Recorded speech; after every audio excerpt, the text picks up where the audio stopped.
Please, I just need one seat." The woman in the worn coat stood trembling at gate C-19, both hands clutching a DNA test result like it was the only thing keeping her upright. The last flight to Atlanta was full, and nobody at the counter could help her. A few well-dressed passengers nearby laughed under their breath, calling her delusional, saying she'd invented a missing daughter just to beg her way onto a plane. Dorian Price stood a few feet behind her, boarding pass in hand, the last ticket on that overnight flight bought with nearly every dollar he had left because he'd promised his 8-year-old son he'd be there before the birthday candles were lit. He watched the woman's shoulders shake. He heard the way her voice cracked when she begged. And then, without fully understanding why, he walked up to the counter and laid his ticket down. He had no idea what the truth about her would do to him. If you're new here, this channel is where we tell stories about ordinary people doing extraordinary things and what happens after. Hit subscribe so you don't miss what comes next. Dorian had been standing in that terminal for nearly 40 minutes before any of it started to make sense. Not the crowd, not the noise, not the particular way exhaustion settled into a man's shoulders when he'd been carrying too much for too long. He'd taken the first bus out of Newark at 4 in the morning, transferred twice, and arrived at the gate with just enough time to buy a bottle of water and check his phone. Caleb had sent a voice message the night before, something about a science project involving paper airplanes, and Dorian had listened to it 3 times on the bus just to hear his son's voice fill the dark around him. 8 years old and already building things, always building things. That was Caleb. He was 36 years old and felt every single year of it. The job at Harborline Freight had ended 6 months ago, not with a firing exactly, but with the kind of quiet erasure that happens when a man reports his manager for falsifying safety records and shortchanging warehouse workers on overtime. Within 2 weeks, Dorian's shifts had vanished from the schedule. Within a month, he'd been told his position had been restructured. He filed a complaint with the labor board. Nothing came of it. He found himself sitting at a kitchen table in a 2-bedroom apartment in Newark, staring at a stack of bills and a drawing Caleb had taped to the refrigerator, a crayon airplane with the words, "Me and Dad," written underneath in uneven letters.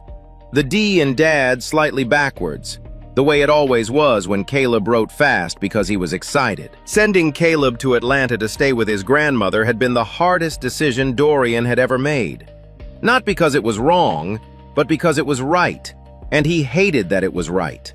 His mother-in-law Ruth had a steady home, a backyard, and the kind of patient warmth that Dorian couldn't offer when he was spending his days sending out applications, and his nights running numbers that never added up. Caleb had been sick as a toddler, a serious lung infection that had kept him in the hospital for 11 days, and ever since then, Dorian had carried a quiet, bone-deep fear of missing something important.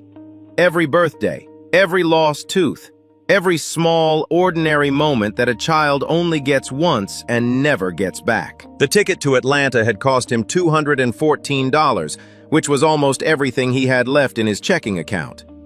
He didn't hesitate. He'd promised Caleb he would be there before the candles were lit on his 8th birthday, and Dorian Price did not break promises to his son.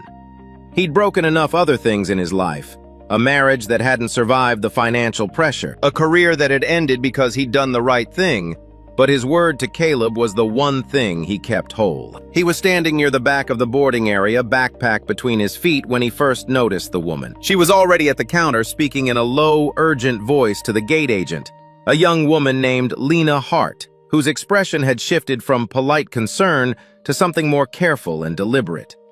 The woman at the counter was dressed in a coat that looked expensive, once dark wool, good buttons, but was wrinkled now like she'd slept in it, or grabbed it without thinking on her way out the door. Her hair was pulled back in a way that suggested she'd started the day with a plan and abandoned it somewhere around hour 2.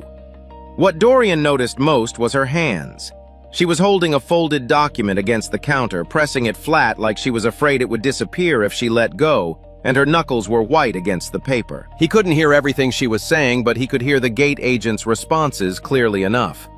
The flight was full. There was nothing to be done. She was sorry. 2 seats away from the counter, a man in a charcoal blazer leaned over to the woman beside him and said something that made her laugh. The man's name, Dorian would learn later, was Preston Vale. Broad-shouldered and well-groomed. The kind of man who moved through airports like he owned a percentage of them. The woman beside him, Maribel Crane, covered her mouth with her hand as she laughed. Dorian caught the word delusional before their voices dropped again. What he didn't catch, but Lena Hart's security camera did, was Preston leaning close to Maribel shortly after and saying in a low, unhurried voice, "If Evelyn's daughter makes it to Atlanta tonight, the whole thing unravels. Just let the gate sort it out." He said it before the woman at the counter had told anyone her last name. He already knew exactly who she was. At the counter, the woman's voice rose just slightly, carrying now across the nearest rows of seats. "I have the DNA results right here. She's my daughter. I haven't seen her in 12 years because my family told me she died." She took a breath that was almost steady. "I know how that sounds. I know how I sound right now. But I have proof, and I just need to get to Atlanta tonight. That's all I'm asking." Nobody moved to help her. Lena Hart looked genuinely pained. She explained again quietly and carefully that the flight was at full capacity. There were no standby seats available on this departure. She was truly sorry. The words were kind, but the answer was the same one it had been 5 minutes ago. The woman leaned both hands on the counter and said almost to herself, her voice dropping to something very quiet, "She's being moved out of state. If I don't get there tonight, I lose her again." Her voice didn't crack. It just went still the way a voice does when a person has already done all their crying in private, and there's nothing left but the bare, stripped fact of what they're asking for. Dorian looked down at the boarding pass in his hand. Then at his backpack, where the model airplane he'd bought for Caleb was wrapped in 2 layers of bubble wrap, secured with a rubber band. Then at his phone, where Caleb's last text message was still on the screen, "Don't forget, Dad. I'll be waiting." The period at the end of it somehow making it heavier than if there had been no punctuation at all. Preston Vale said something else from his seat, louder now, pitched for the room.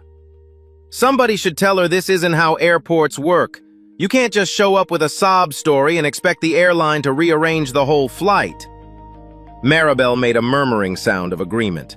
A few nearby passengers shifted uncomfortably in their seats but said nothing, which is what most people do in airports when something difficult is happening.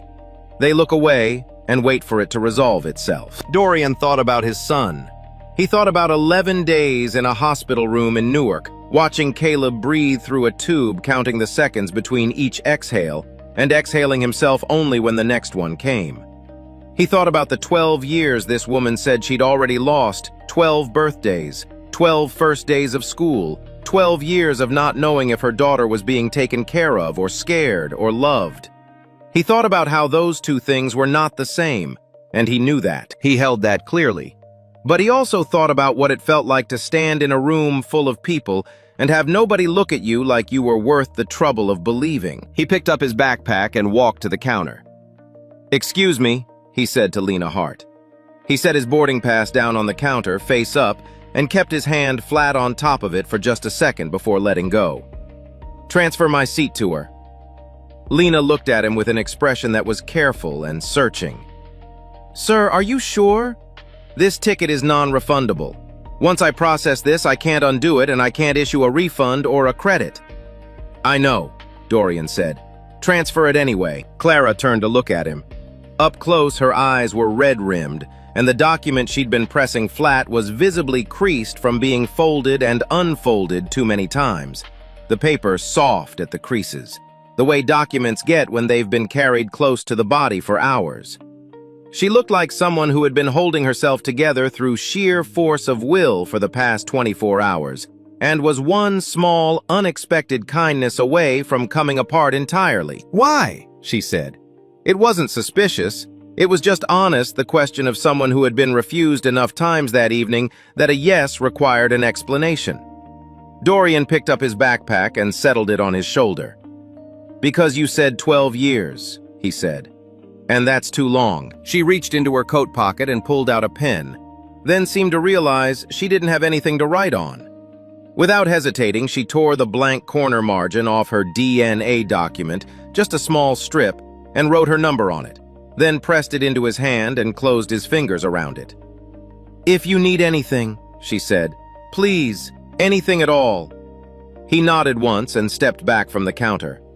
"Go," he said, before they closed the door. He watched her gather her things quickly with the urgent efficiency of someone who is afraid the good thing will be taken back if they're not fast enough.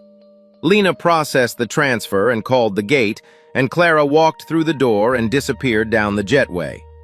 Lena, watching Dorian lower himself back into a chair alone, quietly made sure the full security footage from the past 90 minutes was saved and time-stamped and set aside under her employee ID.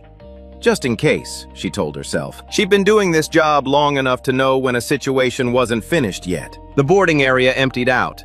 The gate door closed. Dorian sat in the sudden quiet of a terminal that had moved on to its next departure and took out his phone. He pressed Caleb's name before he could think too carefully about what he was going to say. The phone rang twice. Then his son's voice came through bright and certain, the way 8-year-olds are certain because they haven't yet learned to brace themselves before answering. "Dad, did you board yet? Are you on the plane?" Dorian closed his eyes. "Hey buddy, listen.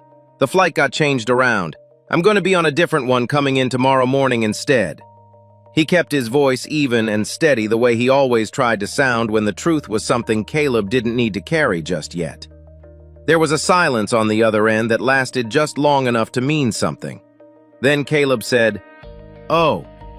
Just that one syllable gone flat, and then a breath, and then, "That's okay, Dad. I'm used to it." Dorian didn't answer right away. He sat in the hard plastic chair with the phone against his ear, and those 5 words settled in the middle of his chest like something with real weight. "I'm used to it." Not said with anger, not said to wound, just said plainly the way a child states a fact they've made their peace with, which was somehow worse than anger would have been. He stayed on the phone for a few more minutes, and Caleb recovered quickly, the way kids do, filling the silence with talk about the paper airplane project, about how Ruth had made his favorite dinner, about how he'd saved a piece of birthday cake in the refrigerator specifically labeled with Dorian's name in marker so nobody else would eat it. Dorian laughed in the right places and said the right things. And when they hung up, he sat alone in the emptying gate area and stared at the boarding pass that was no longer his. Nearby, Preston Vale was finally standing, straightening his blazer with the flat of his palm. He glanced over at Dorian once, not with hostility exactly, more with the particular blankness of a man who had already decided another man wasn't worth the space in his memory. Then he said to Maribel at a volume clearly not intended to be private, "I need to be at the Winslow Foundation building first thing tomorrow. Evelyn expects me there before the board arrives." They walked away without another word or glance behind them. Dorian didn't register the name as significant. He was already doing math in his head. The math never came out right no matter how many times he ran it. The cheapest available seat on the first Atlanta departure the next morning was $187.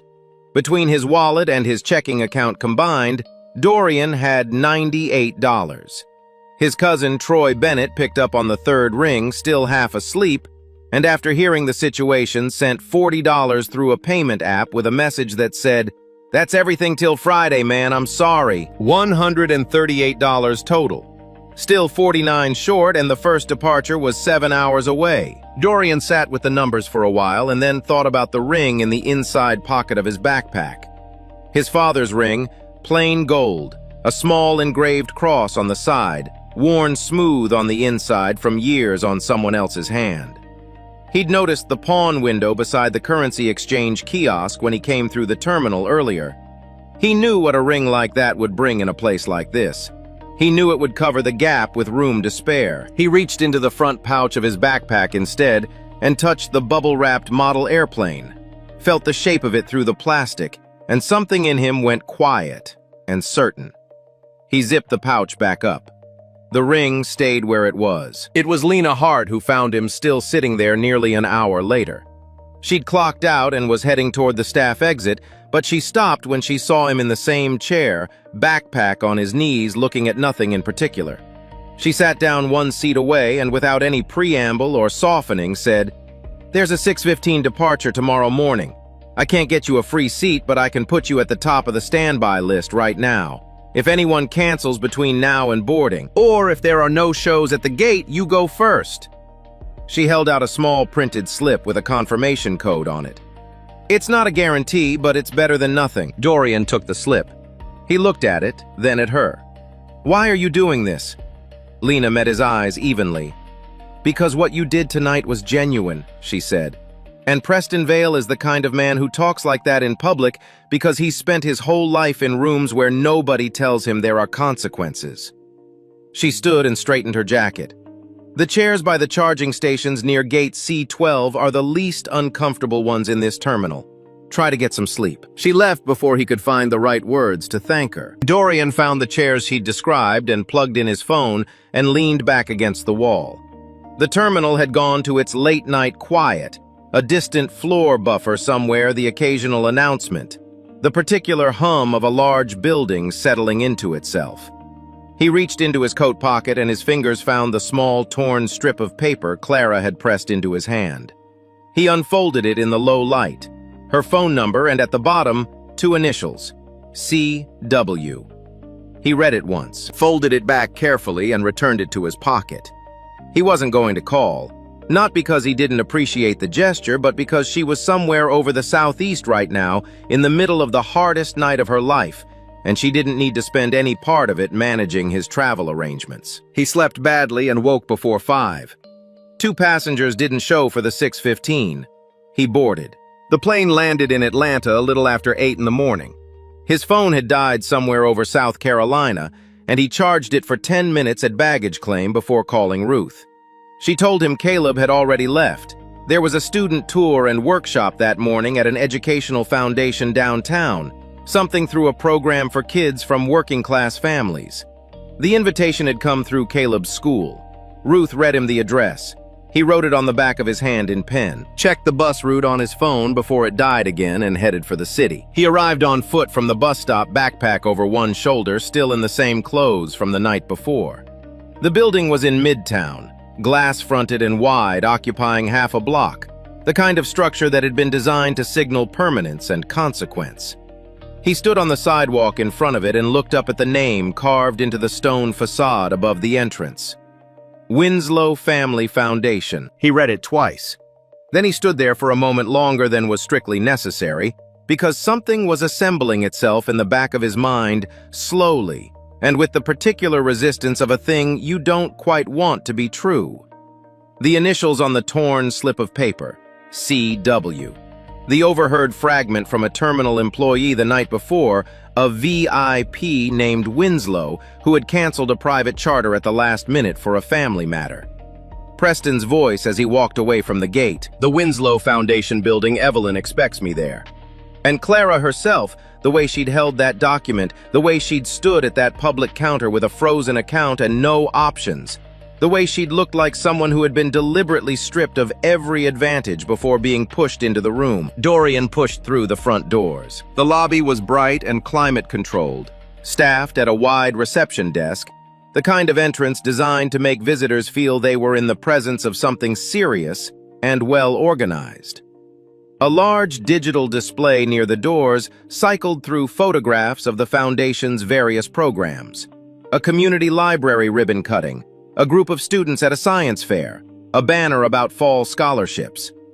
Dorian walked past the display slowly, and then he stopped. Between a photograph of a neighborhood garden project and a panel about the Foundation's mentorship initiative, there was a professional portrait.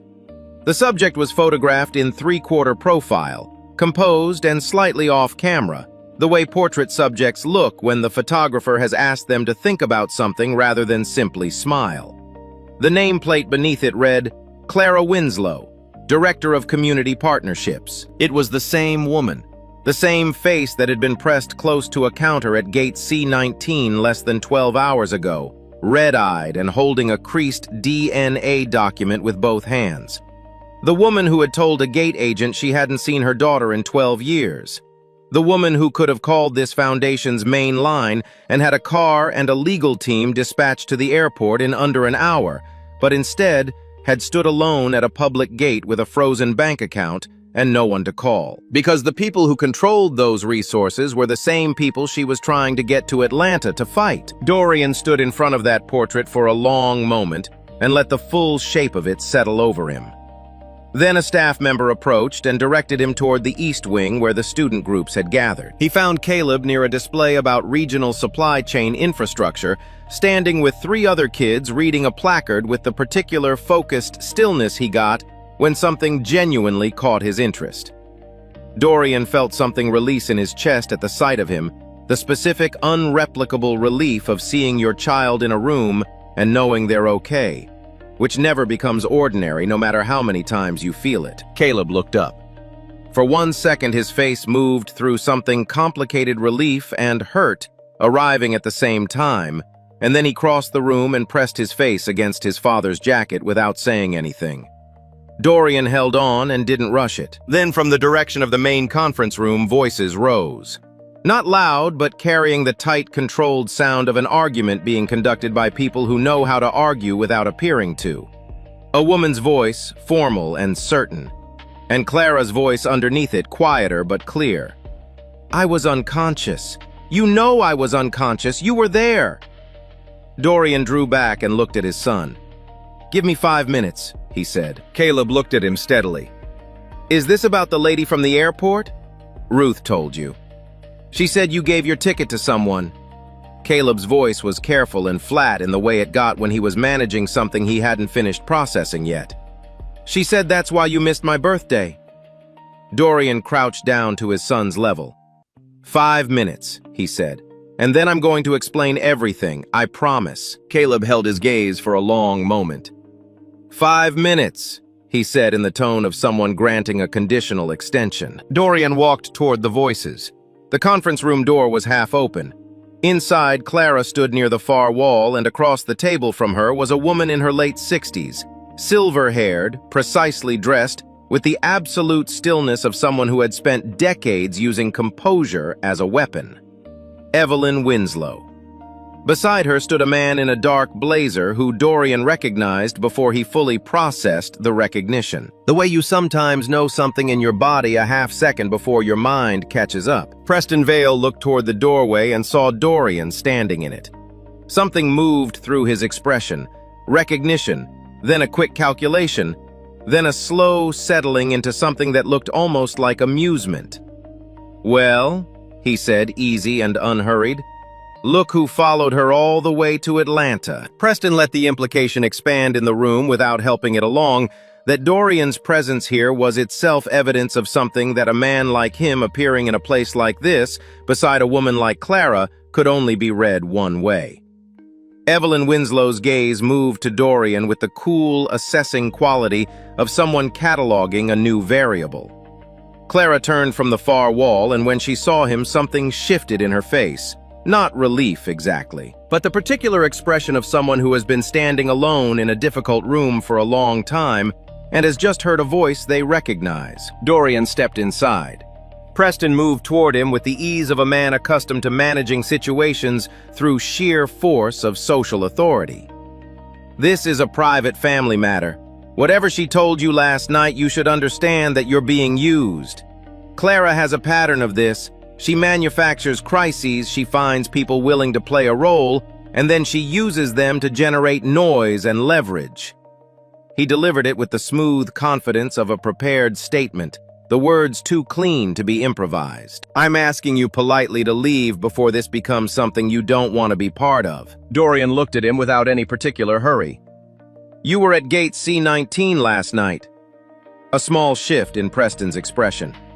"I was at the airport, yes." "You called her delusional in front of a full gate," Dorian said, keeping his voice even and without heat. "You took out your phone and recorded her while she was asking for help.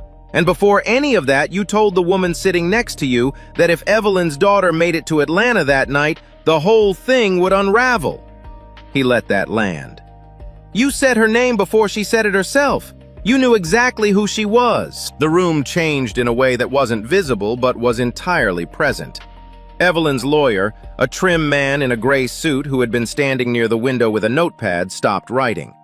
Maribel, who had apparently traveled with Preston and was seated against the wall, looked down at the floor.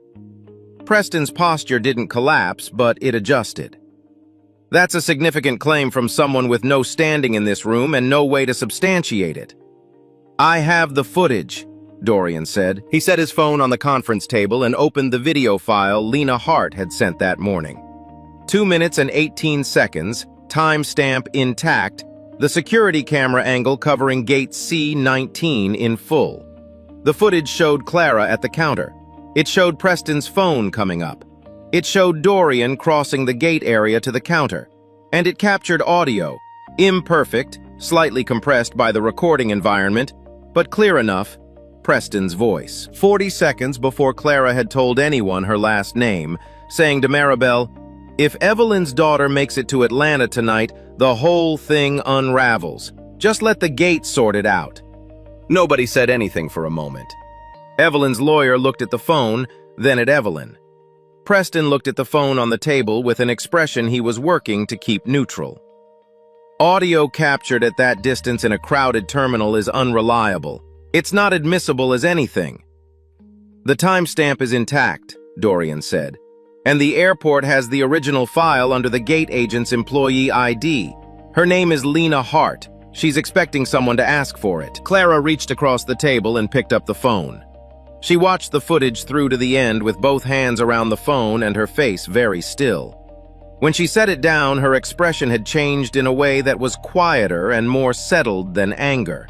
The look of someone who has spent years being told their memory of something was wrong and has just watched proof that their memory was right.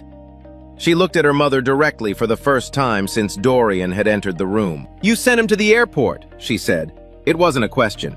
"You froze my account so I'd have no options, and you sent Preston to make sure that if I caused any kind of scene, I'd look unstable. You planned it so that even if I got there, nobody would believe me." Evelyn held her composure with the practiced ease of long habit. She said nothing, and her silence arranged itself in the room in a way that answered more than any denial would have. The confrontation that followed was slower and more procedural than dramatic. The kind of reckoning that happens in conference rooms rather than in open air. Clara's own attorney joined by phone. The lawyer representing Evelyn asked to review the original footage and was given Lena's contact information. Documents were examined. The hospital records from 12 years ago. The paperwork Evelyn claimed Clara had signed. The nursing notes from that admission that showed clearly the timeline of when Clara had been conscious and when she had not. Preston made a phone call in the hallway and did not return. Dorian stepped out. Caleb was sitting on a bench against the hallway wall, backpack on his knees, the tour group having moved on to another part of the building without him.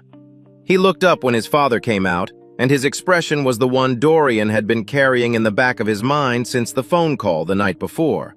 The one that sat just past disappointment. In the quieter territory where a child has already made a kind of peace with something and is waiting to see if the adult in front of them is going to acknowledge it or talk around it. Dorian sat down beside him. Neither of them said anything for a moment. The hallway was quiet, only the distant sound of the tour guide's voice carrying from somewhere in the east wing. "You missed my birthday," Caleb said. He wasn't crying.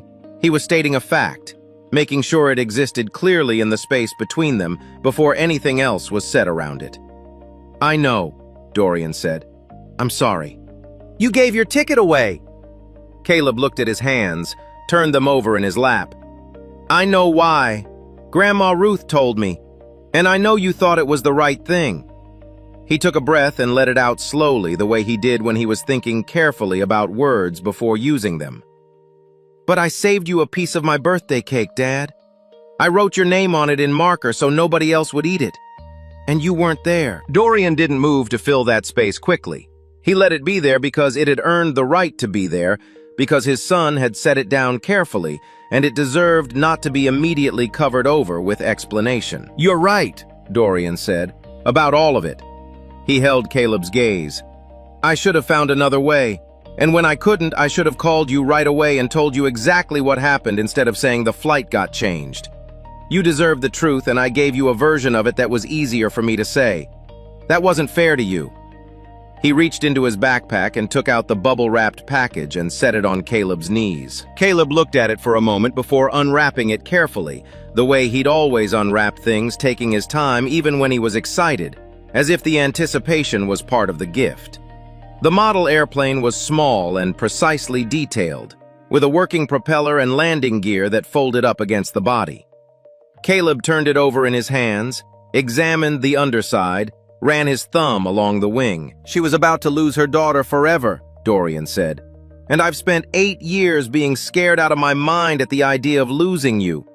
So when I heard her say 12 years, I couldn't make myself walk away. I knew what I was giving up. I knew what it was going to cost." He looked at his son. "But knowing why I did it doesn't mean you didn't get hurt by it. Those two things are both true." Caleb was quiet for a stretch, the model airplane resting across both his palms. Then he said without looking up, "Next time ask me first." Dorian looked at him. "What do you mean?" "If you're going to give away something that was supposed to be for me," Caleb said with the measured precision of someone who had been working out the terms of something for a while and had finally arrived at the language for it. "Ask me first. I'm not saying I'd always say no, but I want to be asked. I want it to be a decision we make, not just something that happens and then you explain it to me after." Dorian was quiet for a moment. Then he nodded slowly. "That's fair," he said. "That's more than fair. You have my word." Caleb looked up at him then, and something in his expression shifted, not all the way to forgiven, not yet, but moved in that direction the way these things actually move between people who love each other and are trying to be honest. Down the hallway, the door to the conference room opened and Clara stepped out. She stood in the hallway with her arms at her sides and her face carrying the particular exhaustion of someone who has just been through something that took every resource they had and has not yet begun to feel what it means that it's over. She looked down the hallway toward the bench where Dorian and Caleb were sitting and held Dorian's gaze for a moment with an expression that didn't try to be more than it was. Then the door at the far end of the hallway opened. A girl stepped through it, 12 years old, slight, dark-eyed, with a careful, watchful quality in the way she held herself that spoke of someone who had learned early to read rooms before entering them fully. She stopped when she saw Clara in the hallway, and she didn't move toward her or away. She just stood there, taking her in as if she was trying to reconcile something she'd been told with something she was now seeing for herself. Clara looked at the girl for a long moment. Then she walked toward her slowly, stopped a few feet away and crouched down slightly, making herself smaller, less imposing, the way you do when you understand that you are the one in this situation who needs to earn something rather than claim it. "I'm not going to ask you to believe me today," Clara said, her voice low and steady. "I know you don't know me. I know what you've been told about where you came from and why. And I know that finding out those things weren't true doesn't automatically make me someone you want in your life." She held Lila's gaze without pressing it. "I'm just asking if we can start with the truth. Not with me telling you how to feel about it, just, can we start there?" Lila looked at her for a long time. Her eyes moved briefly to Dorian and Caleb on the bench, two people with no stake in what happened next, just sitting there, and then back to Clara. Something in the girl's posture shifted, barely the way a door moves when someone places a hand on it without yet pushing. "Okay," Lila said. The word was small and careful and unembellished. 1 inch of something opening. It was enough. Dorian put his arm around Caleb's shoulders, and his son leaned into him without being asked, the model airplane held loosely in both hands. The four of them remained in the hallway, not together, not yet, but present in the same space without anyone needing to leave it. Caleb looked across the hallway at Lila for a moment, then up at his father. His voice was quiet. "Is she going to be okay?" Dorian watched Clara take one slow step toward her daughter and watched Lila hold her ground without stepping back. "Yeah," he said. "I think she's going to be okay." The months that followed moved at the pace that real things move slowly, with setbacks without any of the clean resolution that stories are supposed to provide.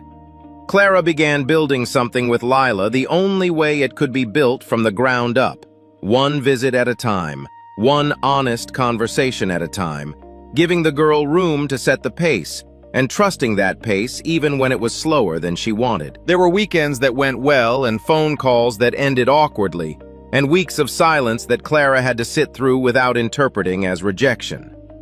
Lila was 12 years old and had been handed a truth that rearranged the foundation of everything she thought she knew about herself. She was allowed to take her time. The Winslow Foundation went through a significant restructuring in the wake of what came out in those conference rooms. Evelyn Winslow stepped back from her board position. Preston Vale's involvement with the foundation's finances was reviewed, and his consulting contract was terminated. A new community operations program was established, and Clara, who had taken over significant responsibility for the foundation's direction, reached out to Dorian about a role coordinating distribution logistics for the foundation's network of children's support centers across the Southeast. Dorian didn't say yes immediately. He asked for 2 weeks to put together a proper proposal, not a favor accepted, but a job applied for. He submitted a 12-page plan for improving the efficiency of the foundation's supply chain, cutting redundancies in the distribution network, and creating more direct pathways between donor resources and the families who needed them.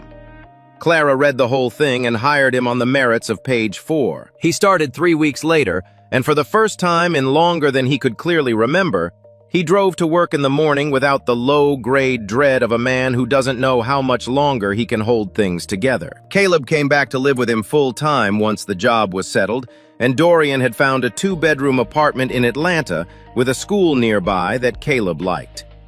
On the first night they were both there, Caleb put the model airplane on the windowsill of his new room where it could catch the light in the morning, and said it looked good there. Dorian stood in the doorway of his son's room and agreed that it did. A few months after that, Clara and Lila came to a birthday dinner, Caleb's belated celebration, the one they'd never properly had. Clara brought a small cake. Lila sat across from Caleb, and after about 20 minutes of cautious parallel activity, they discovered they had an argument about whether paper airplanes or rubber band planes flew more accurately. And the argument carried them through dinner and into the driveway where they tested it empirically with materials Caleb produced from his backpack with the air of someone who had been waiting for exactly this opportunity. Dorian stood in the doorway and watched his son laugh and thought about a night in a terminal when he'd set down a boarding pass for a woman he didn't know, and couldn't have explained why and how the line from that moment to this one was not straight, and was not without cost, and was also somehow exactly what it was supposed to be. 1 year later, Dorian was in an airport again, Atlanta this time, heading to a logistics conference in Dallas. He was standing near his gate when he noticed an older woman at the counter, distressed, explaining to the agent that she'd missed her connection, and the next available flight to Boston wouldn't get her there until the following afternoon, and her daughter was in labor right now, tonight, and she needed to be there. Dorian looked at the boarding pass in his hand. He thought about Caleb, and then he did something he hadn't done the first time. He took out his phone and called his son. Caleb picked up on the second ring. "Hey, Dad, you at the airport?" "Yeah," Dorian said. He looked at the woman at the counter, then back at the gate. "I've got a situation. There's a woman here who needs to get to Boston. Her daughter's having a baby tonight." He paused. "My flight leaves in 40 minutes. I wanted to ask you first." There was a silence on the other end, not a long one. Then Caleb said, "Can you still get to Dallas for the thing tomorrow?" "There's a 6 a.m. I can probably get on standby." Another brief silence. Then his son's voice, even and sure. "Then help her, Dad. Just come home after." Dorian smiled. He walked toward the counter. There's a version of this story where the point is the grand gesture, the man who gives up his seat, the woman who finds her daughter, the bad people who get exposed. And all of that happened. But the part that stays, the part that actually means something, is a smaller moment than any of that. It's an 8-year-old boy on the phone saying, "I'm used to it." Not angry, not dramatic, just quietly, plainly true. And a father who heard it and couldn't let it stay that way. Dorian didn't stop being generous. He just learned to bring his son into it, to ask first, to make kindness something they chose together, rather than something Caleb absorbed the cost of alone. That's the shift small enough to miss if you're looking for something bigger, significant enough to change everything about how a relationship holds together over time. Clara gave Lila the same thing. Not an explanation or a justification or a claim, just a question. Can we start with the truth?